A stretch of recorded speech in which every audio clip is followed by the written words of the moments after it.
Hello, my friend. The day has come when we find out how much you've aged. There's such a surveyor named AMS. This is a survey that will allow us with you today, when we go through these surveys, to understand how old you are. I'm too old for all this crap. But age, as they say, is just a number. The most important thing is how you feel, because often guys come to me saying that they feel like they're 80. He's 20, but he feels like he's 8. But sometimes it's the other way around. A remarkable, spry, fit old man comes in, says everything's great, and according to the survey, everything's great. The worst thing is, often when I ask how you're feeling, you say everything's fine. Basically, no complaints. I just came for a checkup.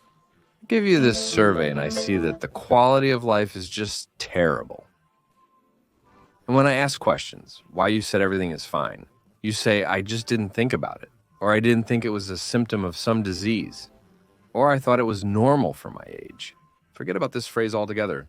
Normal for age. That's why I'll go through this questionnaire with you today. We'll go through each question, and I'll explain how to interpret it correctly, and why you might have certain complaints that you don't associate, for example, with your hormone levels being off. I really hope this video will be useful, and it will benefit you, your parents, and your friends. Share this questionnaire with them. For convenience, I will post it in my Telegram channel, linked below this video. Come in, download the questionnaire, and let's go through it together today. This questionnaire, it actually appeared not so long ago in the 90s. In practice, it only appeared to us. It was invented by the Germans. Now, not everyone uses it, and very rarely, unfortunately, I see patients who are given it at the reception. Let's start, with the simple, what is aging? Aging for you is a physiological process. It is basically like that. And aging for you is wrinkles. It's gray hair for you. Well, is my gray hair old? And therefore, unfortunately, these feelings of aging that arise, they are associated not only with what you can assess externally. Often boys come and say, I feel like I'm 70. Why? Because in their understanding, a 70-year-old man, this is a man with poor potency, with poor erection, with poor self-esteem, with nocturnal trips to the toilet, with a large beer belly, with a lack of motivation. Sometimes, but not always, these are physiological processes. As we age, our bodies change. Teeth fall out, hair thins, and skin wrinkles. But sometimes these are not natural processes, but processes potentiated by the fact that, for example, something is missing in your body. Therefore, focusing solely on external appearance or complaints is not entirely correct. That's why you always need to look at everything in complex, both the person's analysis and how he looks and what bothers him. And not just treat something. I specifically opened Wikipedia, and I'll read for you what aging is. It is a biological process of gradual degradation of parts or systems of a human organism and the consequences of this process. That is, you understand, aging, it can be not the same everywhere. Something specific may age in you. You may look remarkable, you have remarkable skin, but at the same time, you have a poor condition of the connective tissue, such as genetics. Perhaps your thyroid hormones, adrenal glands work remarkably, and sex hormones work. Well, terribly, you lack nothing. Sometimes it's the other way around. So let's figure it out and go through the questionnaires because, unfortunately, we men, we are raised in such a way that a man is the one who never complains. A man is always healthy. Being sick is shameful. We are always strong, sturdy. Being a man isn't just about sexual ability, but also desire, according to common notions of masculinity. It's worse when you want to, but can't. But if you don't want to and can't at this moment, it's a very conditional problem. But problems with libido can also be a reflection of some problems. Sometimes, for example, a rare problem, but also in women often there is a lack of libido due to low iron levels. Men can also experience apathy and depression due to low iron levels. Emptiness, the feeling of reaching the end of your rope. Yes, why? Because of stress, because stress resistance largely depends on what's in your body. In a healthy body, a healthy man, he is more decisive, he is more stress resistant, he makes decisions easier and more correctly. You can be special and maybe you are such by your temperament. And when you fill out this questionnaire, what should you remember? Not here and now, but take that period of life, for example. You today. You are 25, 30, 35 years old, 40. You fill it out today. Remember what you were like then, when everything was good for you at 20, at 25 years old. That moment in life when you thought, well, I'm young, so everything is good. No, you're not young. It's just that everything is in order in your body for now. And that moment needs to be accepted as the norm. And in relation to it, you have to ask yourself the question, have I conditionally reached the handle? If you used to handle the same amount of stress, the same volume of work, then why can't you handle it now? Is it because these are physiological aging processes, or do we still need to dig somewhere to look? It's certainly not psychological. Many believe that everything related to desire and motivation is something inextricable. Friends, this is not the case. Often, psychological problems give rise to hormonal problems. Hormonal problems give rise to psychological ones. But wherever the start was, it always works like the gears of one mechanism. And therefore, when a man comes with reactive dysfunction because, for example, something his partner said during the first sexual contact was not right, or he watched pornography, that he should be able to get it up and work at the snap of a finger, and it didn't happen for him. He got nervous, and then he thinks about it all the time, and he can't do it anymore because he thinks about it all the time. And we cured him conditionally. We gave him, for example, some kind of drug that caused an artificial reaction. Without it, he still can't do it because he starts thinking that there is some kind of problem. I have an interesting episode about pornography on my channel. Check it out. It's not pornography itself, but a discussion about it. The question, it is actually one of my favorites. It's the 12th. The feeling that the peak of life has passed. This is a very important question because this should never happen in your life. Even if you know that men on average in our country live about 70 years, and you're now 65. A healthy man should never have this feeling. A healthy man should be on his toes all his life. That everything is better ahead, that I still want, that everything will be okay. That's the attitude that should be. And therefore, well, what do you want me to be 50? No, don't be like that to yourself, my friends. You shouldn't have this feeling that you've lived your whole life, that all the good is behind, that all the remarkable has passed, that now everyone of any age has their good moments, there are bad ones. And therefore, please, if you feel that the peak of life has passed and everything is bad, well, think about why these feelings might appear. Maybe there is something to fix somewhere. Maybe there is something to check somewhere, because this is not very good. Important question. Now, there are such criteria about feelings about life, yourself, everything forward or not forward. Usually people go to a psychologist with such questions. How to understand, is this a question that needs to be addressed to a psychologist or a doctor? Look, Sasha, it's all very simple. The person who invited me to the podcast recently told me that the main question was the audience, what you said, that you can prescribe testosterone to a guy, for example, because you feel that he has a low level. Well, a simple example. When I make a video about hormone replacement therapy, I explain the treatment process for low testosterone. I have a video about natural ways to increase testosterone. There is a video about diagnosing testosterone. There is a video about hormone replacement therapy. That is, there are patients who can do something naturally. There are those who need hormone replacement therapy. If the video is about hormone replacement therapy, then everything there is told about hormone replacement therapy. And therefore, naturally, one has to be an idiot to watch the video and understand that everyone in a row needs hormone replacement therapy. That's not the case. There are people who can correct their situation through the normalization of their lifestyle. About 70% of my patients are already into sports, taking supplements, following my content, and have tried everything. Naturally, there's nothing to be done here. And here we need to see what solutions are available. And here there are different protocols. Of course, when you treat a person, you need to understand and look at all aspects. What his cause is in general? In what? That is, it's important to understand at least. Don't pretend to be a psychologist if you aren't one. Don't pretend to be an andrologist when you're not an andrologist or don't have a professional education. And this means that you lack clinical experience and do not have protocols that have been tested for years in your work. You are not obligated to cure or help everyone. It doesn't always work out. But at the very least, on the side where you are competent, you should excel, as a minimum. To understand whether it's psychology or not, tests can be taken to check and guess. Why, if there is now a possibility to check there? Go check yourself. If there are problems, take the survey. It's free. Take it, download it, check yourself. Well, see if something is wrong with you. Go check yourself. Treatment will take much longer and more and harder and heavier. The consequences will be unimaginable. Why let it get to that point?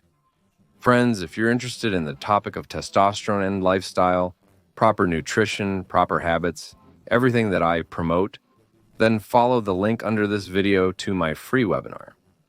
There's a webinar that will be beneficial, and at the same time, you'll get to know my FKN project, where I guide people on a journey, helping them get in shape, believe in themselves, including through this, and helping them regain their health.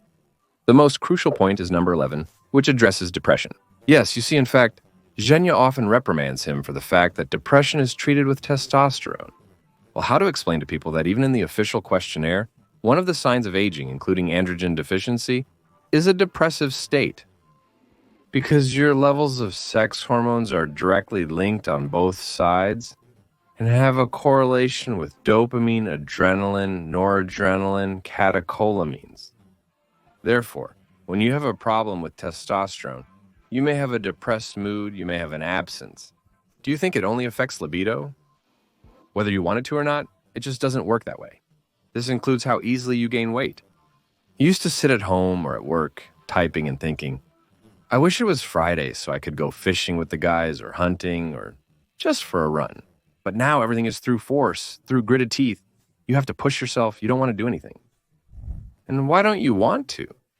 Because when you perform these actions that used to trigger your hormones, trigger your endorphins, you don't get that anymore. The body is designed in such a way that if you don't get any benefit or pleasure from something, it will never make you go there and get it. Why were you drawn to fishing before, for example, but not now? Because you fish, but you don't get any pleasure from it.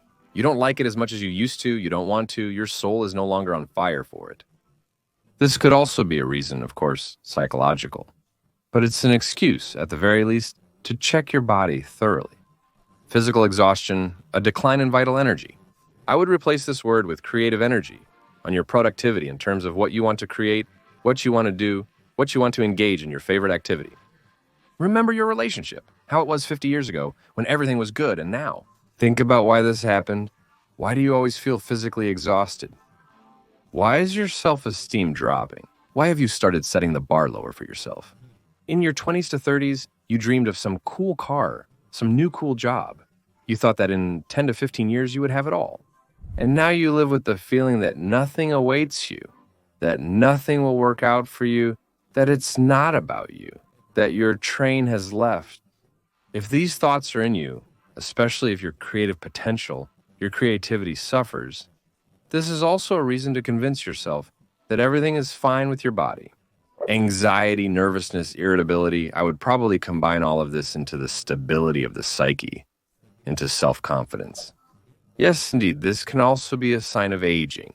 They say he's a cunning old man, but this can also be a reason, because in 25 to 30 years, you can become a cunning old man because you have endocrinologically, resourcefully inside yourself, already taken his place. And how will you behave if you are inside? If you are pushed into diagnostics, you are like an old man. Of course, you will behave like an older person needing more sleep. Why does it arise? Because your nervous system experiences great stress during the day. You react worse to stress. You handle work, both physical and mental, worse, and you become less productive.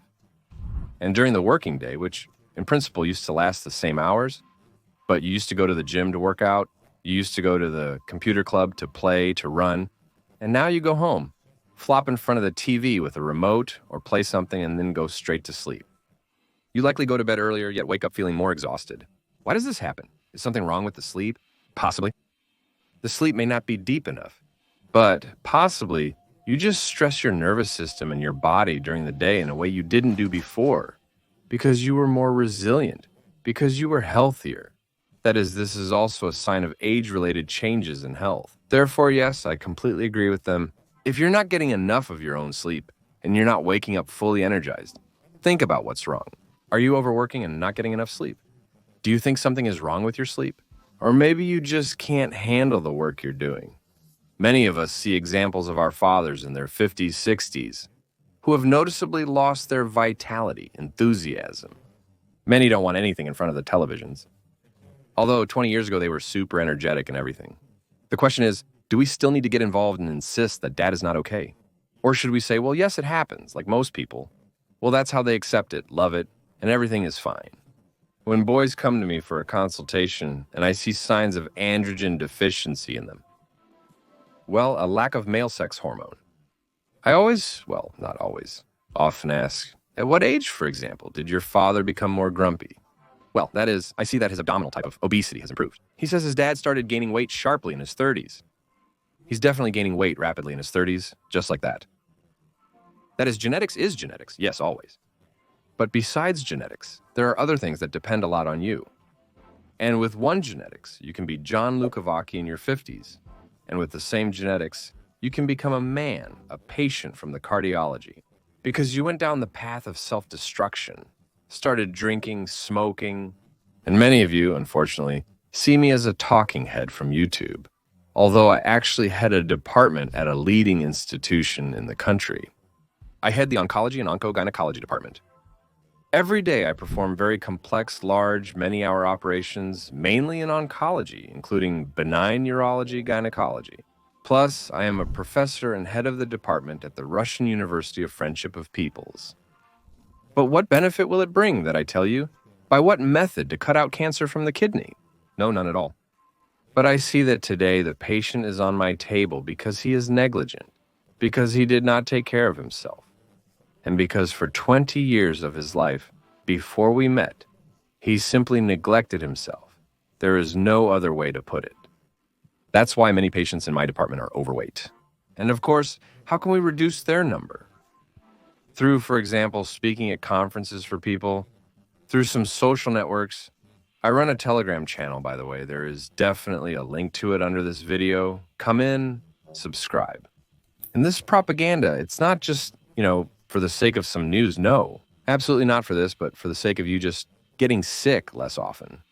Just if a person at least knows that something is wrong with him, he does something about it. The notion that diseases have existed for 50 to 60 years is not true. It's important to understand that what you will be like in your 50s, 60s depends a lot on you and what you will invest in yourself. In terms of sports, in terms of nutrition, in terms of lifestyle, it's in your hands. And that's why I'm talking about simple things on your fingertips, uncomplicated. I'm not talking about genetics as the topic of my PhD, but I'm talking about simple things for a wide audience. I just want you to timely, without missing the train, take care of yourself and regain your health, at least partially, if not yet too late. Problems with sleep, yes, they also happen. Some people, such as those with testosterone deficiency, experience night erections, although they can appear due to the fact that the elasticity of the bladder changes with age, due to some problems with the anti-diuretic hormone, because you have predominant nocturnal diuresis. But one of the types and one of the reasons for erection, for example, are hormones. But the reduction in the ability of the volume reserve in the bladder, this is also a sign of aging. The elasticity of all organs changes, but you don't feel it strongly on your face. And in the bladder, you feel it, because you can't accumulate as much as you used to. And therefore, if you look at your grandmothers, grandfathers, they often get up to go to the bathroom at night much more than young people do. This is one reason to check yourself and see if there are any prostate issues, such as adenoma, and ensure your sex hormones are normal. We've only discussed one thing that disrupts your sleep, getting up to use the bathroom at night, but there are other things. Good sleep depends on both duration and quality. It's quality, whether you get enough sleep or not. That is, the depth of sleep. How quickly you fall asleep is also a very important criterion. You should fall asleep quickly enough. This is also a sign of aging. Because as you age, the level of melatonin decreases, the level of growth hormone decreases, the level of sex hormones decreases. All of this leads to you starting to sleep worse. If these physiological changes can be easily corrected, such as by taking melatonin, please do so for a better and more qualitative life. Increase thirst. As you know, women, very often, this is generally a male problem. Women have a similar problem, but it takes much longer for them. And when they realize that many symptoms of female menopause are similar to male ones, they decided to make this questionnaire. Women in menopause also often feel hot and sweat, requiring a fan. But it happens to them much faster and much more unexpectedly. For us, it's all spread out and happens slowly. And we sometimes have such andropause. It happens. At a certain point, the SAW hormone levels become too low. He was lifting weights, but then, like many do, he quit altogether. He falls into menopause, andropause. And he has all the same symptoms. He starts going to the toilet at night, starts sweating heavily, can't handle stress well, starts becoming nervous. This is also an example. But when it happens gradually, not like in women, you treat it as, well, sort of aging, sort of maturing. Probably, it's okay. No, it's not okay. This is not okay. This is some kind of scary, severe, horrible disease. Next question. These are pains in the joints and muscle pains. Yes, indeed, including your strength changes with age. That's why in power sports, there will never be 80-year-olds. The champions are mostly young individuals with healthy hormone levels. So there is also a connection here. Yes, it is really traced. What is it connected with? With sarcopenia. Because as soon as you have age-related changes, protein synthesis decreases, the level decreases, the level of sex hormone decreases, appetite also decreases, your activity decreases, and the amount of muscle also decreases. Naturally, you lose muscle volume. And the last, probably question. I wouldn't really put him here, to be honest. This is a decline in overall well-being. Well, because it's such an abstract question and I wouldn't pose it. But he's there too, why not? For each of the questions we discussed with you today, there are 5 possible answers. From everything is good to everything is bad. This is option 5. And on a scale, you, roughly collecting points, first, you can see how bad everything is for you now. Second, you can fix this. And in 5 years, in 10 years, or against the background of treatment, check. Because often paper is more realistic than words, and you have something to compare with. It is clearer and more understandable to the doctor what he prescribes and does with you. By the way, a small remark about testosterone. You've asked a lot about the level of testosterone, how I relate to it. I explain why some people with seemingly normal levels of testosterone sometimes need to be prescribed testosterone. The concept of normal is very relative, and it's individual for everyone. And when you see the norm in the lab, how did it appear? A study of 100,000 people determined which health issues were present based on certain figures. But there are people who break out of it. That's the first thing. Secondly, there's the concept of androgen sensitivity. That is, the sensitivity of your androgen receptor. And now, if a doctor sees that this falls within the reference values, but clinically, according to this questionnaire, and also according to a number of other questionnaires, there are problems, then we sometimes check the sensitivity of the androgen receptor. This is a genetic analysis. There are people for whom, let's say, a figure that falls within the reference value, 15 per mole, will feel like A, and there are people for whom this will feel like 10. Exclusively because we have poor sensitivity. Unfortunately, everyone now approaches it in a template way, only looking at the figure. The figure is irrelevant. That's why androgen sensitivity is a factor. Secondly, remember that hormones in the blood are okay. Their level's good. This means that in the tissues, most likely all is well. And we are used to thinking that if free, say, testosterone is in order in the blood, then it means everything is fine in the tissues. Testosterone doesn't work in the bloodstream, it works in the periphery, in the tissues. But whether it gets there depends on many factors. From systemic inflammation, for example, from the figures of your C-reactive protein. And C-reactive protein, therefore, with high C-reactive protein, free bioavailable testosterone seems to be high, and total testosterone can even be above normal. But when you look at the saliva of such patients, and I always recommend looking at the saliva of such patients, if you see very high C-reactive protein and there are clinical complaints that you may associate with testosterone, then we always take saliva. The blood filter is more informative. By the approximate concentration in saliva, you can see how well everything is in the tissues. It's interesting that bloodstream numbers are good, but not in the tissues. Numbers alone can't be used to treat patients. You need to treat the patient correctly, interpret. Imagine, you came to me, we filled out these questionnaires with you, and everything is fine with you. There is no everywhere. I'm like that, I'm glad for you. Then I present your analysis sheet, pointing out the concerning results, and suggest seeking treatment. I'm treating you. In a month, you come to me with good analyses. And in this questionnaire, you have all 5 points. Everything is bad, but I say I'm happy. You have a good analysis. You ask why you need these tests if you started feeling unwell. A negative outcome of the treatment, of course. Let's try another one. You show me a survey with everything rated 5, and it's all terrible. Analyses show there are more of these patients than any other. I look at the analyses, not understanding how to correctly calculate testosterone, for example. What happens is he is individual in sensitivity. What happens is there is little in his tissues. What happens is because of inflammation, he is inaccessible. Simply does not work. I will tell you that everything is fine with you, and I will say, go rest more. And there are many such patients. Rest more. In reality, the problem is huge. You might say, Doc, I feel bad. What difference does it make what the tests show? Do so that I feel good. Let my tests be even bad, but let me feel good. Therefore, when you treat a person, you always need to approach comprehensively and focus on his complaints and clinical manifestations, including laboratory diagnostics and on how he looks overall and what he represents. Therefore, the first step is to fill out such questionnaires. Therefore, take the first step yourself, and then, if you see that something is wrong, something arouses your suspicion, go to your clinic and get checked. And then, if you take care of your health with responsibility, your future is likely to be brighter. You will be able to run on the beach, play football, play computer games with your children and grandchildren, and everything will be good for you. No matter what, you won't regret anything if you've done everything to make it good. So stay healthy and stay subscribed to my channel.